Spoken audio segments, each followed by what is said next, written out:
이 시간에 우리가 함께 읽은 그 본문에서 복음을 경험한 자의 복음 변호라는 제목으로 하나님의 말씀을 전하도록 하겠습니다. 20년 전에 그 대장금이라는 한국뿐만 아니라 아시아를 넘어서 중동에게까지 크게 알려진 궁중요리 드라마가 있어요. 그 궁중 요리를 그 왕궁 안에 이제 수락관이라는 곳에서 이제 음식을 만들고 또 상궁들이 또 어린 또 궁녀들에게 음식하는 법을 가르치고 거기서 배우는 사람 가운데 한 명이 이제 장금이죠. 근데 거기서 약간 설교 말씀을 준비하는 가운데 그 수락관에 있었던 한 그 스토리의 그 대사가 유명한 대사거든요. 갑자기 생각이 났어요. 그래서 이제 그 관련된 유튜브를 찾아보고 그랬는데요. 그 수락관에서 이제 그 음식을 만들고 음식의 맛을 이렇게 막 테스트하고 왕에게 드리는 음식이니까 얼마나 정성껏 또 최고의 음식으로 만들겠어요. 근데 한 번은 그 수락관의 최고 책임자인 정상궁이라는 최고의 리더가 그 음식을 만들고 음식의 맛을 음미하고 분간하는 그런 시간을 갖는 거예요. 그래서 한 어린 궁녀에게 그 음식을 맛보게 하고 그 음식 속에 어떤 맛이 들어가 있는지 한번 얘기해 보라고.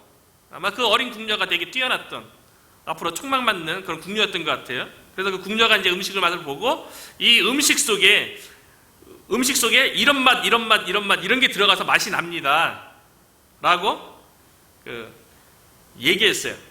그러니까 그 정상궁이 그 자기가 원하는 그 대답이 나오지 않은 거예요. 근데 이제 갑자기 그 어린 궁녀 가운데 장금이가 이렇게 얘기하는 거예요. 이 음식 속에 홍시 맛이 난다고 그렇게 얘기했거든요. 그러니까 정상궁이 그 어린 장금에게 뭐라고 얘기냐면 어찌 홍시라 생각하느냐라고 물어봐요. 그랬더니 그 장금이가 뭐라고 대답을 하냐면 제 입에서는 고기를 씹을 때 홍시 맛이 났는데 그냥 홍시 맛이 나서 홍시라 생각한 것이었는데 이렇게 대답하거든요. 그러니까 어린 장금은 그 음식을 딱 씹었을 적에 그 고기를 씹었을 때 홍시 맛이 나서 홍시 맛이 난다고 얘기한 건데 그 정상궁은 이제 크게 웃으면서요. 타고난 미각이 따로 있었구나라고 이렇게 칭찬해요. 그러면서 생각으로 알아내라고 한 내가 어리석었도다. 경험한 걸 얘기하는 거죠. 홍시 맛을 느꼈으면 홍시 맛이 난다는 게 당연한 거죠. 그런데 이렇게 생각으로 그 맛이 무엇인지 이렇게 얘기하라고 한 자신이 어리석었다고 얘기하는 장면. 그 홍시 맛이 나서 홍시 맛이라고 얘기하는데 이 얘기는 너무나도 유명한 대사잖아요. 그런데 사도행전 7장 말씀을 읽고 묵상하는 가운데 우리의 신앙생활 가운데 그 유명한 홍시 맛이 나서 홍시 맛이 났다고 얘기하는 게 확 떠오른 거예요. 우리가 신앙생활 가운데 예수 그리스도를 믿고 예수 그리스도를 경험했다고 다 얘기하잖아요. 예수 그리스도를 맛본 거죠. 예수 그리스도를 맛봤기 때문에 예수 그리스도에 대해서 어떤 상황이나 할지라도 예수에 대해서 얘기해야 되는 거죠. 예수님을 믿고 예수님을 경험하면 예수님에 대해서 얘기할 수밖에 없는 거죠. 예수님을 경험했는데, 예수님을 맛봤는데, 한 번 맛본 예수 그리스도의 그 구원의 은혜에 대해서 뭐 상황이 바뀐다고 좀 어렵다고 만난 예수님이 없어지는 게 아니잖아요. 그렇기 때문에 예수님을 만난 자마다 마치 홍시 맛이 느껴지면 홍시 맛이라고 얘기하는 것처럼 정말 예수님을 인격적으로 만나고 예수 그리스도를 통해서 하나님의 구원의 은혜를 경험했다면 어떤 상황 때문에, 어떤 상황이라 할지라도, 상황이 좀 힘들고 어렵다 할지라도 내가 만난 예수에 대해서, 그 예수가 살아있고 그 예수가 나를 구원했다는 것에 대해서 얘기할 수밖에 없는 거죠. 거부할 수 없는 거죠. 이미 만났는데 어떻게 거부가 됩니까? 우리가 그런 거 아닙니까? 예수 그리스도를 한번 믿고서 다시 옛날 삶으로 더 되돌아갈 수가 없는 거예요. 예수님은 은혜를 입었는데 그 구원의 그 깊이를 아는데, 그 하나님의 사랑의 깊이를 아는데 어떻게 옛사람으로 돌아가고, 세상에 아무리 예수님이 없는 것처럼 하나님의 말씀이 마치 인간의 작품인 것처럼 얘기한다 할지라도 이미 예수님을 만났는데 그 만난 예수님에 대해서 만났다고 얘기하는 거죠. 그 예수님만이 우리의 구원의 길이라고, 생명의 길이라고 얘기할 수밖에 없는 거죠. 스데반 집사는요, 예수님을 믿고 예수님을 경험한 자예요.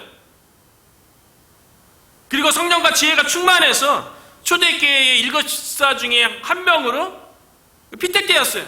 그리고 안수받고 집사가 되었죠. 스데반 집사님은 예수님을 만났어요. 예수님을 경험했어요.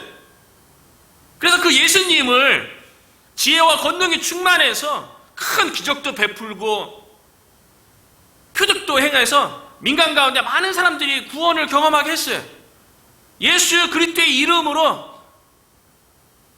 병 있는 자가 병이 낫고요, 예수 그리스도의 이름으로 귀신이 쫓겨나가고 죄악 가운데 있는 영혼들이 회개하고 주님께로 돌아오는 것을 스데반 집사님을 경험을 한 거예요. 그래서 예수 그리스도의 이름으로 아무리 유대 사회가 예수님을 거부하고 예수님을 믿는 자들을 핍박한다 할지라도 스데반 집사님이 예수님을 믿었는데, 경험했는데, 어떻게 세상이 아무리 예수님을 증거하면 잡아다가 벌을 주겠다, 징계하겠다, 아무리 그런다 할지라도 어떻게 만난 예수님을 거부할 수 있겠어요? 그래서 스데반 집사님이 복음을 증거하는 가운데 산헤드린 공회에 붙잡혀갔어요. 이미 산헤드린 공회에는 예수님께서 십자가에 처형하도록 판결을 내렸던 곳이에요. 산헤드린이라는 말의 뜻은 좀 단어가 좀 어렵긴 한데, 산헤드린이라는 뜻이 함께 모이다, 의회, 이런 의미를 가지고 있어요. 그래서 예수님 당시, 그 당시에 12지파 가운데 학문과 신앙이 뛰어난, 덕망 있는 한 지파에서 6명씩, 그러면 72명이 되는데 대부분 대개 70명으로, 모세도 모세 당시에 70명의 지도자를 뽑아서 그것에 회의해서 판결을 했기 때문에 아마 그걸 따랐다고 추측을 해요. 그 산헤드린 공회에 이스라엘의 지도자들 70명이 모여서 의회를 구성하고 오늘날 국회를 구성한 거죠. 그리고 그곳에서 종교 재판을 하는 거예요. 그런데 그 공회에서 예수님에 대해서 신성 모독이라고, 사형에 해당된다고 판결을 내렸던 곳이에요. 유대인들의 공의회잖아요.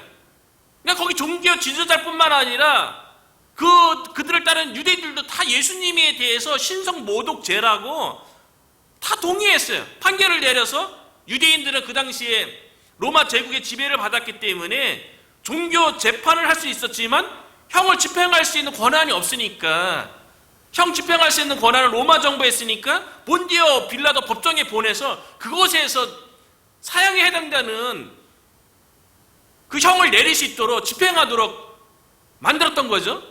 그 산헤드린 공회에서 예수님을 십자가 처형해서 했던 판결을 내렸을 뿐만 아니라요, 초대교회가 오순절 성령 강림으로 태어났을 때 날마다 제자 수가 많아지죠.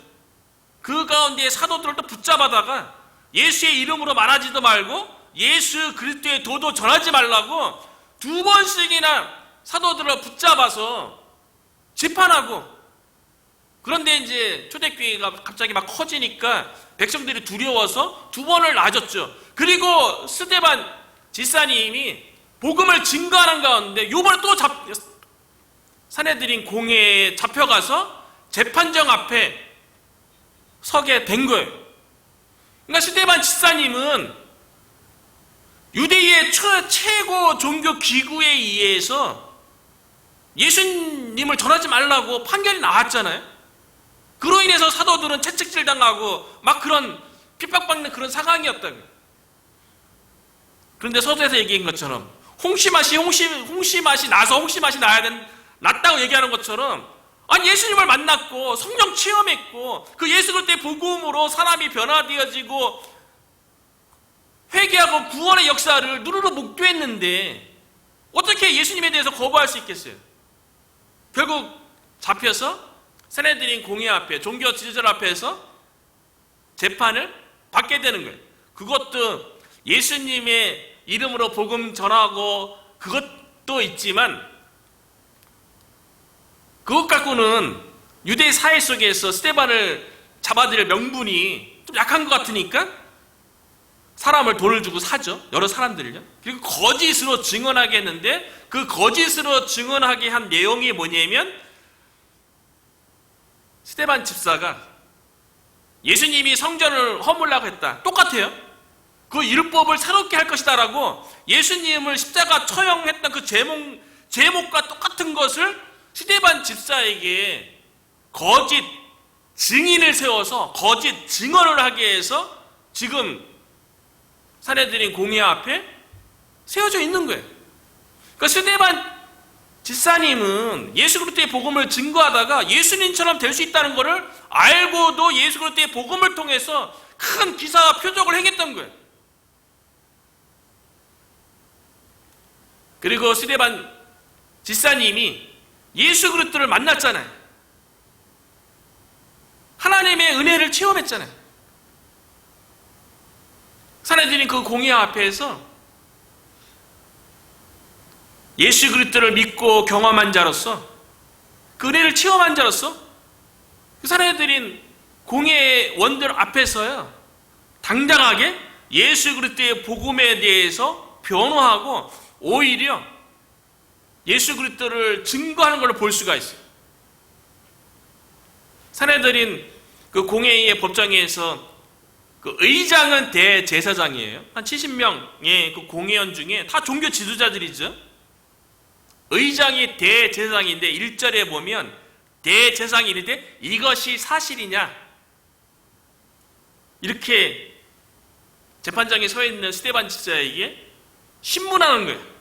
이것이 사실이냐, 이것은 율법을 새롭게 하고 율법을 고친다는 거죠. 그 성자를 허물라는 거에 대해서 이것이 너 그렇게 얘기한 거 사실 거짓 증인에 의한 거지만 이것이 사실이냐 라고 얘기했죠. 왜 그렇게 거짓 증언하게 했냐면, 유대인들에게 있어서 유대교의 핵심이 뭐냐면 율법과 성전이죠.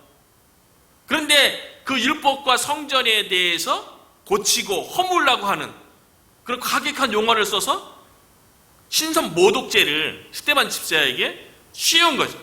그래서 그것이 사실이냐라고 이렇게 신문한 거예요.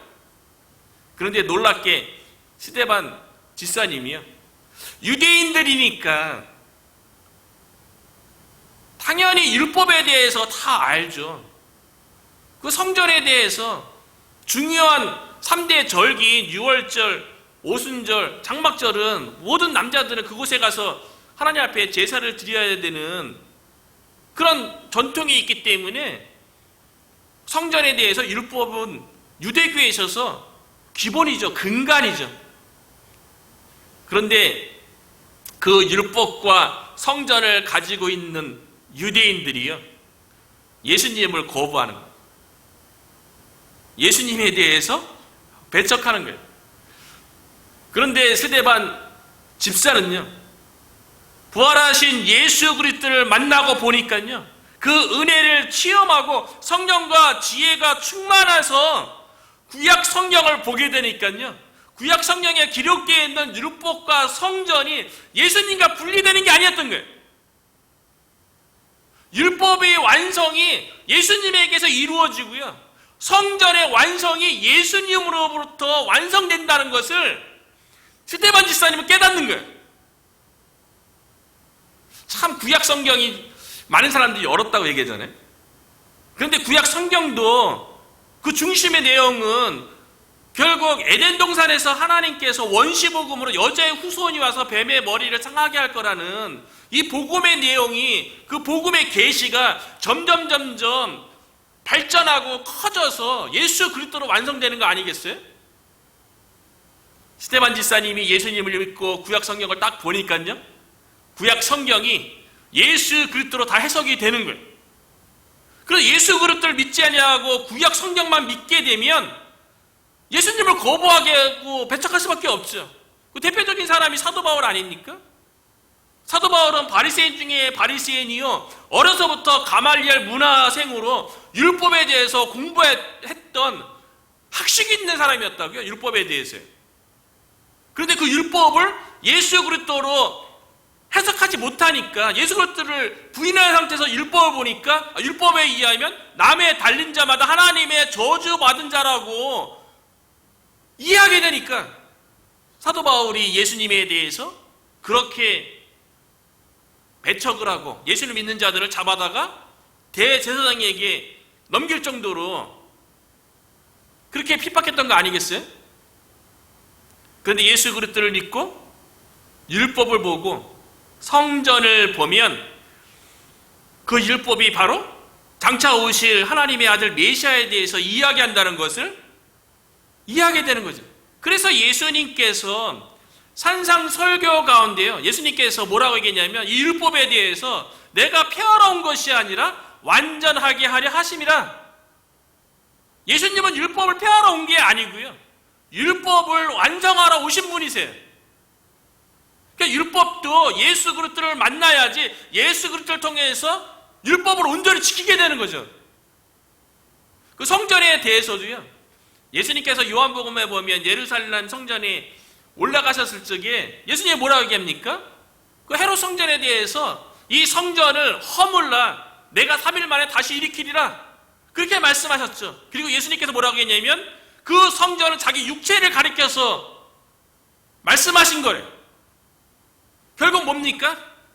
구약에 있었던 성전들, 솔로몬 성전, 스룹바벨 성전, 그 신약에 와서 헤롯 성전이 결국 그 성전의 기능과 역할이 예수 그리스도를 통해서 완성하는 거예요.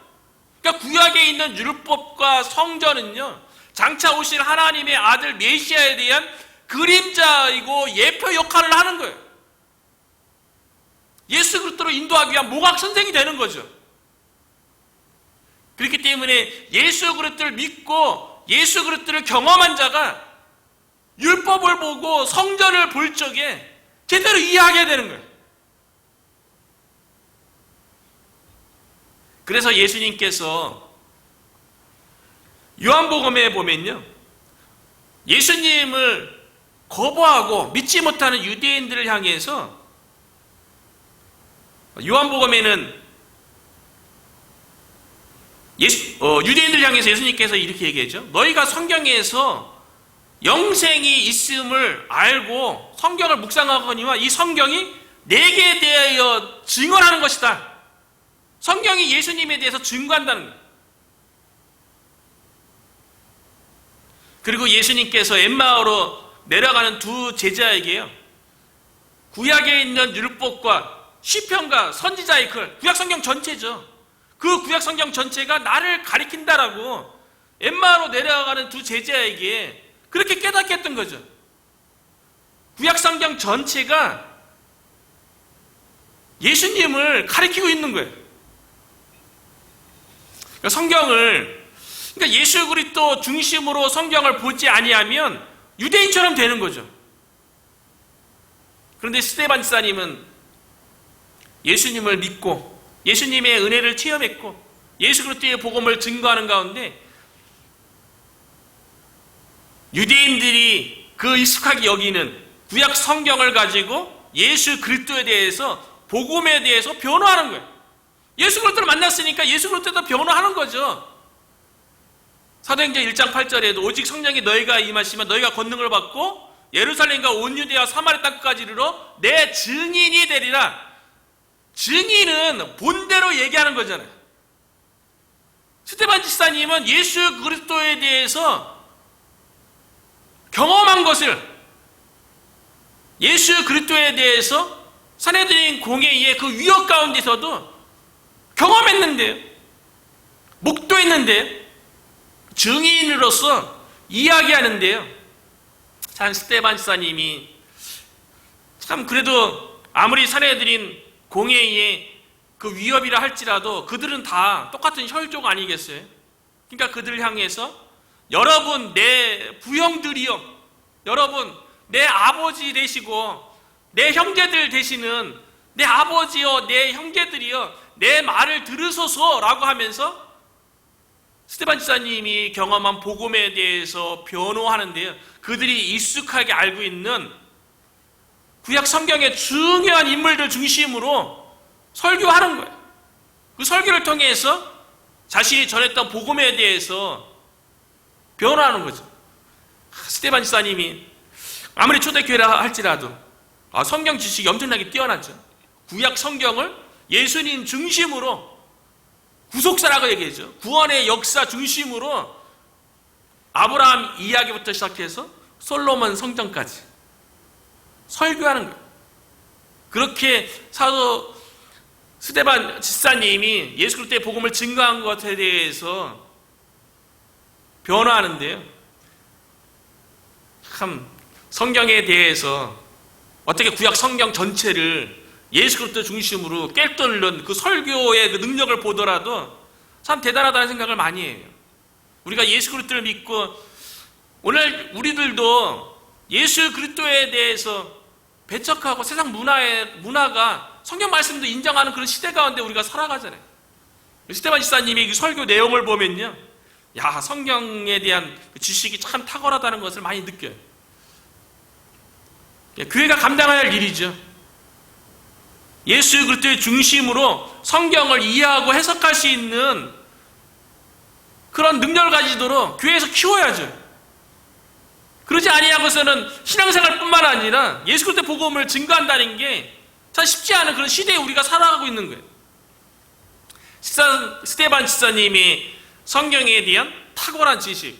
사실 유대인들은요, 따로 뭐 초대교회에서 성경 공부 막 시키고 막 그런 것보다도 예수님 당시에 동네마다 회당이 있잖아요. 근데 회당에서 하는 일이 율법에 대해서 가르치는 거예요. 근데 유대 공동체 안에 들어온 유대인이라면 만 5세가 되잖아요. 그리고 12세, 남자는 13세에 성인이 되고 여자아이들은 만 12세에 성인이 되거든요. 5세부터 12세, 13세까지 누구나 다 유대인이라면 회당에 가서 율법을 공부만 해야 되는 거예요. 그러니까 우리가 생각할 적에 뭐 베드로, 야고보, 요한 그리고 안드레 어부 출신이니까 되게 무식할 거라고 생각되어지지만 그들도 유대인이었기 때문에 어려서부터 회당에서 율법에 대해서 다 알고 있어요. 직업이 어부였던 것 뿐이죠. 스데반도 회당에서 율법에 대해서 다 알고 있죠. 그런데 그 율법을 제대로 이해하려면 예수 그리스도를 믿고 그 율법이 지향하는 예수 그리스도를 볼 수 있어야죠. 율법 속에서요. 근데 스데반 지사님은 예수 그리스도를 믿고 예수 그리스도 중심으로 영광의 하나님께서 아브라함을 부르시는 것부터 솔로몬 성전까지 예수 그리스도의 중심의 설계를 통해서 유대인들에게 복음에 대해서 변호하는 거예요. 그래서 첫 인물이 그 이스라엘의 조상이죠. 실질적인 조상이죠. 믿음의 조상이기도 하고 혈통적으로 유대의 실질적인 조상인 아브라함의 이야기부터 설계하기 시작하는데요. 스데반 지사님이 산헤드린 공회원들을 향해서요, 영광의 하나님께서 아브라함부터 솔로몬 성전까지 그 구약의 역사가요, 영광의 하나님께서 이끌어왔다는 거예요. 그 영광의 하나님께서 갈대아에 있었던 아브라함을 불러서 하란에서 좀 거하게 하시고 그곳에서 아버지가 죽은 다음에 지금 유대인들이 거하는 가나안 땅으로 옮겼다는 거예요. 하나님께서 하셨다는 거예요. 하나님께서 아브라함을 가나안 땅까지 옮기셨을 적에 5절에 보니까요, 그러나 여기서 발 붙일 만한 땅도 유업으로 주지 아니하시고 다만 이 땅을 아직 자식도 없는 그와 그의 후손에게 소유로 주신다고 약속하셨으며, 영광의 하나님께서요 아브라함을 불렀으면 그 부르신 아브라함을 통해서 모든 걸 다 고향 친척 아비집 다 포기하고 그 부르심에 순종해서 따라왔잖아요. 그런데 가나안 땅에 왔을 적에 아무것도 없었어요. 발붙일 땅도 없고요, 후손도 없었어요, 자식도 없었어요. 그런데 아무것도 없는데 후손에게 그 가나안 땅을 주겠다고 또 약속하셨다는 거예요. 어쩌면 우리들도 하나님의 부르심에 의해서 이것이 있는 거 아니겠어요? 우리가 붙잡고 있는 약속은 무엇이냐는 거죠. 하나님께서 우리를 통해서 무엇을 이루시고자 하는지, 우리는 하나님의 어떠한 약속의 말씀을 붙잡고 있냐는 거죠. 아브라함이 하나님의 부르심에 의해서 가나안 땅에 갔을 적에 발붙일 땅도 없고 자식도 없었어요. 그런데 하나님께서 후손을 주시겠다는 약속을 했다는 거죠. 하나님께서 이 약속을 하시고요, 그 약속을 이루어 가시는 분은 여호와 하나님인 줄로 믿습니다. 하나님께서 약속하시고요, 그 약속을 이루시는 분은 하나님이라는 거예요. 아브라함이 할 일은 하나님께서 약속하신 그 약속에 대해서 온전히 믿고 순종하는 것밖에 없어요. 이루시는 분은 하나님이라는 거죠. 아브라함에게 이삭을 하나님께서 100세에 낳게 하시고요, 하늘의 별과 같이 바다의 모래와 같이 수많은 후손들을 이루게 하시고 그 후손들에게 가나안 땅을 주시겠다고 하나님께서 약속을 하셨어요. 하나님께서 약속하시면 하나님께서 이루시겠죠. 그런데 그 하나님께서 약속하신 그 말씀에 대해서 아브라함의 후손인 야곱의 아들들이 그 말씀에 대해서 시기하고 배척하는 거예요. 마치 예수님이 하나님에 의해서 이 땅에 오셔서 유대 사회 가운데 메시아로서 3년 3개월 동안 살아갔지만 유대인들이 시기하고 배척했던 것처럼요, 하나님께서 아브라함과 약속한 것을 이루기 위해서 요셉에게 꿈을 주었죠. 근데 그 꿈에 대해서 요셉이 얘기했을 적에 야곱의 아들들이 다 시기했어요. 그 꿈에 대해서 배척했어요. 그래서 어떻게 했습니까? 그 동생 요셉을 죽이려고 했어요. 그러다가 결국에는 죽이지 아니하고 애굽으로 내려가는 상인에게 돈 주고 팔았죠. 이 이야기를 스데반 지사님이 사내들의 공회에서 왜 하겠어요? 하나님께서 주신 그 꿈에 대해서 야곱의 아들들이 시기하고 배척했던 것처럼 하나님께서 이 땅에 보내신 하나님의 아들 메시아에 대해서 사내들의 공회에 있는 그 지도자뿐만 아니라 유대인도 여전히 그 하나님의 말씀에 대해서 예수 그리스도에 대해서 시기하고 배척하고 있다는 것에 대해서 깨닫게 하기가 아니겠어요? 그런데 하나님은 어떻게 했습니까? 악을 선으로 바꿨어요.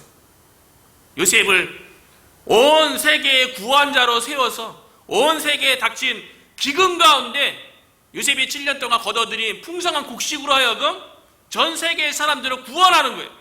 그 가운데 야곱의 가족들도 있는 거죠. 14절이죠. 요셉이 사람을 보내어 그의 아버지 야곱과 온 친족 75사람을 청하였더니 세계의 기근 가운데 하나님께서 구원자로 세운 요셉을 통해서 야곱 가족을 다 구원했어요. 그리고 야곱 가족이 애굽 땅에 거하게 되었죠.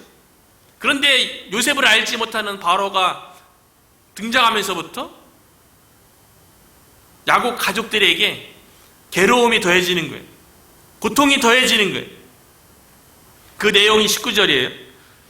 그가 우리 족속에게 교활한 방법을 써서 조상들을 괴롭게 하여 그 어린 아이들을 내버려 살지 못하게 하려 할세.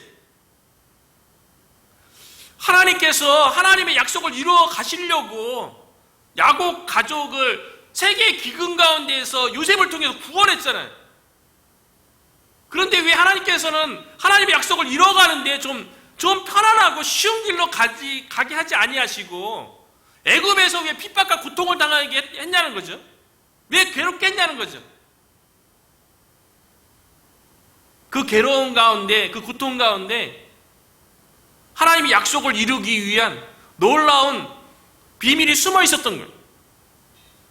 우리가 성경을 보면 가나안 땅에는 이미 7 족속이 오랜 세월 동안 터잡고 있었어요. 주변에 다른 민족도 있죠. 야곱의 가족들이 세겜 땅에 거할 때는 야곱의 딸인 디나가 세겜 땅에 나가서 그곳 여인들을 화장하는 모습을 보려고 나갔다가 겁탈당하는 일이 있잖아요. 그리고 하나님께서 사사시대를 보면 구원자로 세운 사사들 가운데 삼손, 하나님께서 사사로 세웠음에도 불구하고 블레셋 여인과 결혼을 하잖아요. 그런 일들은 구약 성경에 보면 이방 여인과 결혼하는 이야기는 많이 나와요. 하나님께서 야곱의 가족을 애굽에 보내서 그것에서 괴로움과 고통 가운데 있게 하신 것은요, 하나님의 약속을 확실하게 이루는 방법이었기 때문에 그래요.